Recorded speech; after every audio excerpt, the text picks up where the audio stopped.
This video is not a rage bait Instagram reel. This is not a Reddit thread trying to get you White Sox fans mad. This is something I truly believe. Now, I'm trying to play the highlights. All right, we can soothe you guys in the background with some Murakami April highlights of his 10 home runs. But anyways, White Sox fans, stop thinking with your heart. And I know it's hard to say, but you need to think with logic. That's why I'm telling you that Munetaka Murakami needs to be traded. Now, you might think, Andy, you are an absolute chud. You're probably a Yankees fan, and you don't know what it's like trading a player with years left on his contract and he still has value on his team to another team because you can't afford him.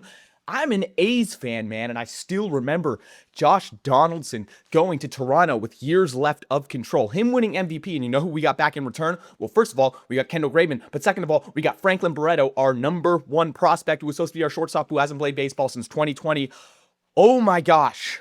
I need to calm down. But first of all, before I even talk about the trade, it's so funny because what was the propaganda? There was propaganda that Murakami could not play in the MLB. I don't know who started it. I don't know if it was analytical people. I don't know. It could have been the White Sox who wanted him on a deal. They started all these rumors that he couldn't hit, and oh, it's all propaganda. So they could get him on a 2-year deal, on a proven deal where no one wanted to pay him. But first of all, okay, let's play a little game. The game is called, when was the last time the White Sox spent $200 million on a player? I'm waiting. Never. Never. Their biggest contract on the top of my head. Was it the Benintendi deal? That was like $75 million, $200 million. That is exactly what Munetaka Murakami is going to ask for in 2 years when his contract expires. Whether he keeps up on this pace and is the best slugger in the league, whether he gets injured, whether he's a 25 home run player, because what if the league figures him out? And that's a whole nother topic. Because of his audience, Japan, you can get Japan sponsor deals, you can get Japan viewership. It doesn't matter if he's a 25, 30 home run player. Maybe he's a 60 home run player. Maybe he's the best player of all time. He's still going to ask for a lot of money. He's going to ask for a long-term deal because he didn't get it the first time. And the White Sox are not going to pay for that. I don't care if the fans fall in love with him. You know what the White Sox are doing right now? They're trying to prep for a new stadium. I don't care if they want to get taxpayer money into that. You still need that money. This time, now more than ever, the White Sox are not going to spend. So what's going to happen? He is going to walk in free agency. So why trade him now? Why not ride this thing out with Munetaka Murakami? He's leading the league. He's fun to watch. Let him play this year. I mean, the White Sox are in the hunt, right? It's definitely not May. They're definitely not 17 and 18 in May, and we definitely shouldn't stretch and say they're going to be a playoff team already in the bad AL Central. The AL Central, I don't know what's going on. I don't know what happened to the Royals. I thought the Royals would be great at the beginning of the year because they brought in the fences. I don't know what the Tigers are doing. Everyone's 500. The Cleveland Guardians, they brought up Travis Pizzana, which is great.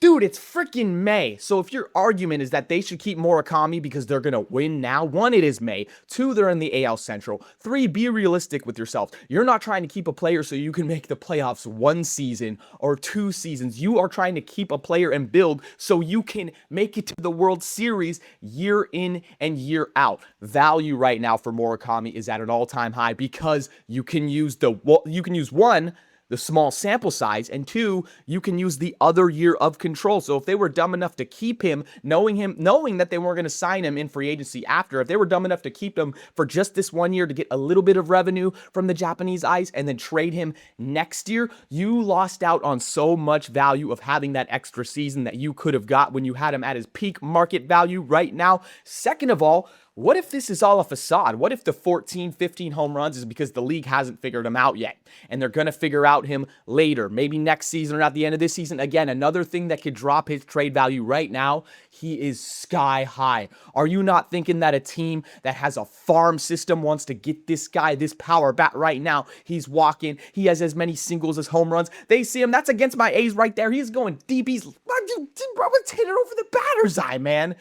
You're thinking that a team with a big farm system doesn't want this guy right now and is willing to bend over backwards and do some weird things and do some freaky things to get him right now when they could take...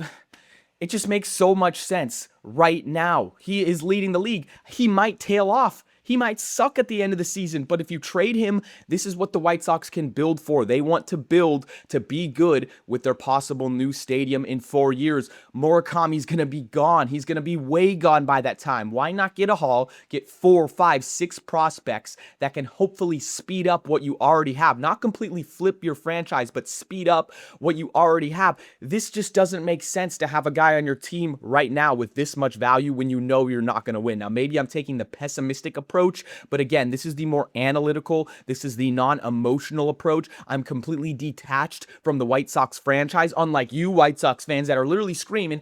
I've read the social media threads, I've read the Reddit threads, and they're saying, if you trade Murakami, it's just over. Just give up now. Just give up now. I know you've been in a rebuild forever. What was the last time you made the postseason? Was it 2020? No, it was 2022. Was it 2020?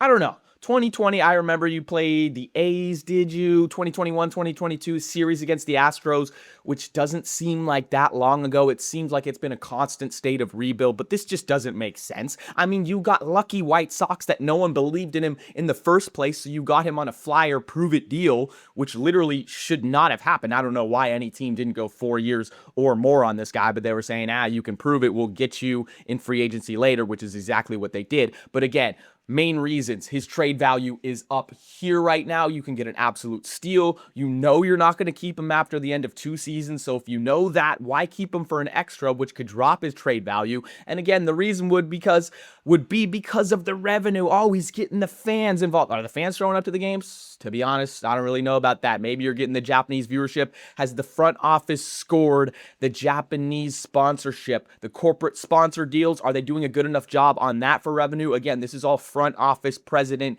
analytics brain thinking about it. I truly don't know. But this is the time this season when he's leading in home runs, trade deadline. And you know what? As a GM of the White Sox, you know what I'm doing, president of baseball operations? I'm telling other teams, I don't really know if I want to trade him. I don't really want to know. I want a team to come at me with everything. I want someone to be so HORNY. I want them to be so horny for Murakami that they just come at me and give me their entire farm system, and I'm going to take it, and I'm going to love it. I'm going to rebuild it, and it's never going to be like a Franklin Barreto or a Kendall Graveman, which still hurts me to this day. Now with the A's and the Mason Miller thing and the Padres and the Leo DeVries, I don't know how that's going to turn out. I'm not one for constant rebuilds, but it just makes so much sense. This is such a peculiar situation coming over from Japan, a player who wasn't believed in, who didn't sign the big deals, because it seems like everyone who's coming over from Japan is signing the big deals, but he didn't, and he turned out to be great. But once again, if the league finds him out next year, or even injuries can be a thing, man.